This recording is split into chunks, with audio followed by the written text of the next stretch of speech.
ధర్మస్థల అంశానికి సంబంధించి రోజుకొక ట్విస్ట్. మొదటి రోజున ఆ పారిశుధ్య కార్మికుడు చూపించినటువంటి విజువల్స్‌లో అక్కడ 2 మృతదేహాలకు సంబంధించినటువంటి ఆనవాళ్లు కనిపించడం అదొక పక్కన విచారిస్తున్నారు. ఇంకొక వైపున ఆ తర్వాతన 9, 10, 11 ఈ 3 ప్లేసెస్ ఏవైతే చెప్పారో అక్కడ ఏ మృతదేహము కనిపించలేదు. నిన్ననే మనం అది కూడా మాట్లాడుకున్నాం. అంతకుముందు కనిపించింది మాట్లాడుకున్నాం. ఇప్పుడు 12వ పాయింట్ దగ్గర మళ్ళీ కంకాళాలు కనిపించినాయి. అక్కడ మృతదేహ అంటే శవాలని పూడ్చినటువంటి ఆనవాళ్ళు కనిపించినాయి.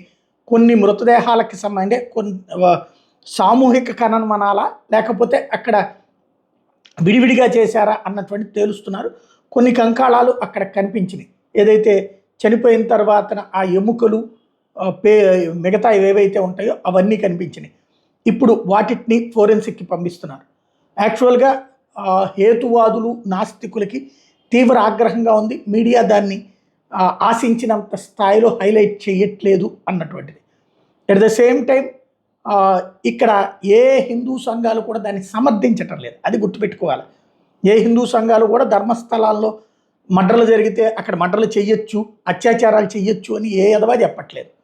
అది ఇక్కడ గుర్తుపెట్టుకోవాలి. అట్ ద సేమ్ టైం ఇవన్నీ ఫోరెన్సిక్ రిపోర్ట్లు తేలి అసలు ఏంటి ఈ మరణాలు ఎందుకు సంభవించినాయి అనేది తేలాలి.